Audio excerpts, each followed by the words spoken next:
நீங்க ஒரு பள்ளிக்கு போறீங்கன்னு நினைச்சு பாருங்க. அங்க ஆசிரியர்களே இல்ல, முதல்வர் கூட மனிதர் இல்ல. ஒரு AI அமைப்பு. 2050ல இது நிஜமாவா ஆகும்? இந்த வீடியோ முழுசா பாருங்க. பிடிச்சிருந்தா ஷேர் பண்ணுங்க. சப்ஸ்கிரைப் பண்ண மறக்காதீங்க. இப்பவே கல்வித்துறையில் AI வந்துடுச்சு. ஆன்லைன் கிளாஸஸ், ஆட்டோ கரெக்ஷன், தனிப்பட்ட லேர்னிங் ஆப்ஸ். AIயோட பிகெஸ்ட் அட்வான்டேஜ் என்னன்னா, ஒவ்வொரு மாணவருக்கும் தனி ஆசிரியர் மாதிரி இருக்கும். மெதுவா படிக்கிறவங்களுக்கு மெதுவா சொல்லும், வேகமா படிக்கிறவங்களுக்கு நெக்ஸ்ட் லெவல் கொடுக்கும். ஆனா ஒரு ப்ராப்ளம் இருக்கு. AI பள்ளியில உங்க எல்லா செயல்களும் ட்ராக் ஆகும். எவ்வளவு நேரம் படிக்கிறீங்க, என்ன தவறு பண்றீங்க, எல்லாமே டேட்டா. US, சைனா மாதிரி நாடுகள்ல AI வேகமா வளருது.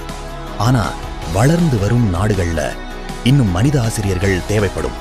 ஒரு கணக்கு படி 2050க்குள் 60 முதல் 70% பள்ளிகள் AI பேஸ்ட் ஆகலாம். ஒரு முக்கியமான கேள்வி, AI ஒரு ஆசிரியர் மாதிரி உணர்ச்சியோட பேச முடியுமா?